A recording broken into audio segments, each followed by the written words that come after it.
వారికి ఆరోగ్యం బాగోకపోయింది అనుకోండి, వారు ఎప్పుడు డాక్టర్ గారి దగ్గరికి వెళితే, ఇదిగో మీరు ఈ మందు వాడండి, ఈ మెడిసిన్ వాడండి, ఇదిగో మీరు ఇలాంటి కాయగూరలు మీరు వాడండి, మాంసాహారాలను ఏవి మీరు తినకూడదు, ఒకవేళ తింటే మీకు ప్రమాదం జరుగుతుందని చెప్పినప్పుడు, ఒక డాక్టర్ గారు చెప్పిన మాటకి ఈరోజు ఎంతమంది చెప్పండి లోబడేవారు, ఇష్టపడేవారు? మరి దేవుడి వాక్యం చెప్తుంటే, వాక్య ప్రకారంగా ఇదిగో దేవుడు నాతో మాట్లాడుతుంటే నాకు జాగ్రత్తలు ఏమైనా నాకు ఉన్నాయా? చనిపోతావేమని భయం మనకే.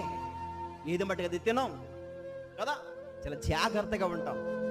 మంచిది, ఇది మంచిదే. ఎందుకంటే ఆరోగ్యాన్ని కాపాడుకునే విషయంలో మనకి ఎంత శ్రద్ధ ఉన్నప్పుడు మరి దేవుడు మనకు ఆహ్వానించాడు కదా. మరి మనలోనున్న ఆత్మ సంగతి ఏంటి? అది పాడైపోవట్లేదా? మరి పాడైపోయిన దాన్ని విడిచిపెడుతున్నాం.